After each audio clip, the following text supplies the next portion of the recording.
Paskong Pasko na kareng apat ta SM Supermalls, Keti King Pampanga, kayag naning pamanyindi kareng kanya-kanyang centerpieces, dareng Balang Mall.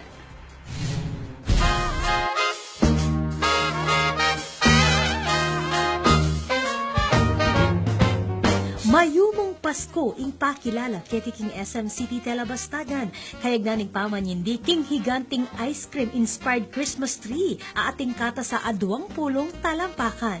Umpisa na pining Christmas season Keti King Mall kapamilataning centerpiece theme a sweet holiday Christmas tree. This is the first Christmas launch, so we're doing this yearly na. This is the first. So we have lots in store. We have parades, we have the holiday events, like choirs and chorals. We're also doing the Christmas toy sale for Toy Kingdom, and we're also doing the SM Bears of Joy, which we do every year also.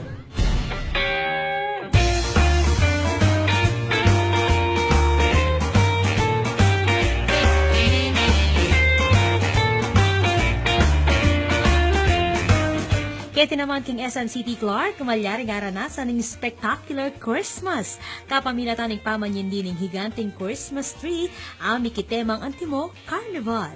Iding selebrasyon na pekaan tabayan ng dareng kayanakan, maging syempre, ring young at hearts. Because Christmas is for the children. And we wanted this Christmas celebration to be as colorful as possible. So we thought, why not put in a big Christmas tree and deck it with all of the colors, neon colors we can put. So, ayun, we want to make this Christmas really very special.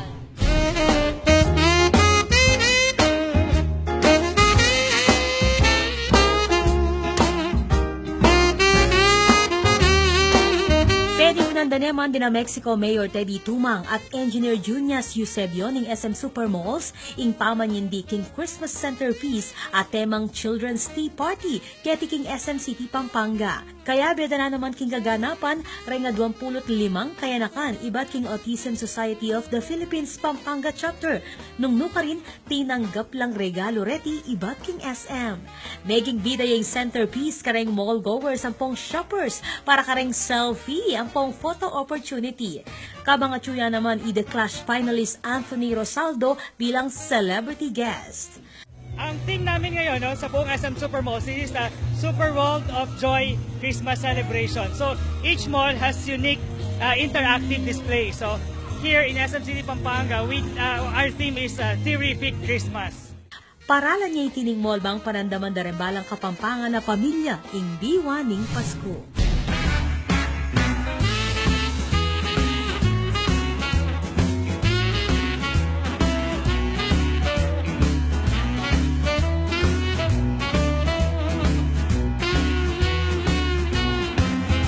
Higanting Christmas tree, adinisenyohang candy canes, Christmas balls ang pong santahat, ing atraksyon Keti King SM City Downtown.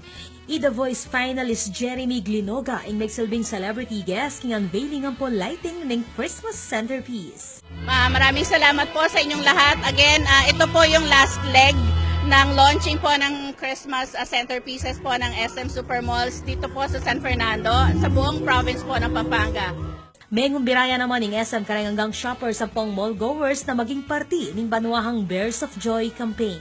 Kimbalang adwang dala na pesos, malyari ng manikwang adwang teddy bears. Nung nukarin, malyari ang Yuli ing metong kareti, kabang magsilbi namang regalo ing metong. Rembalang teddy bear adonasyon, may biela kareng susopa na kayanakan ning mall.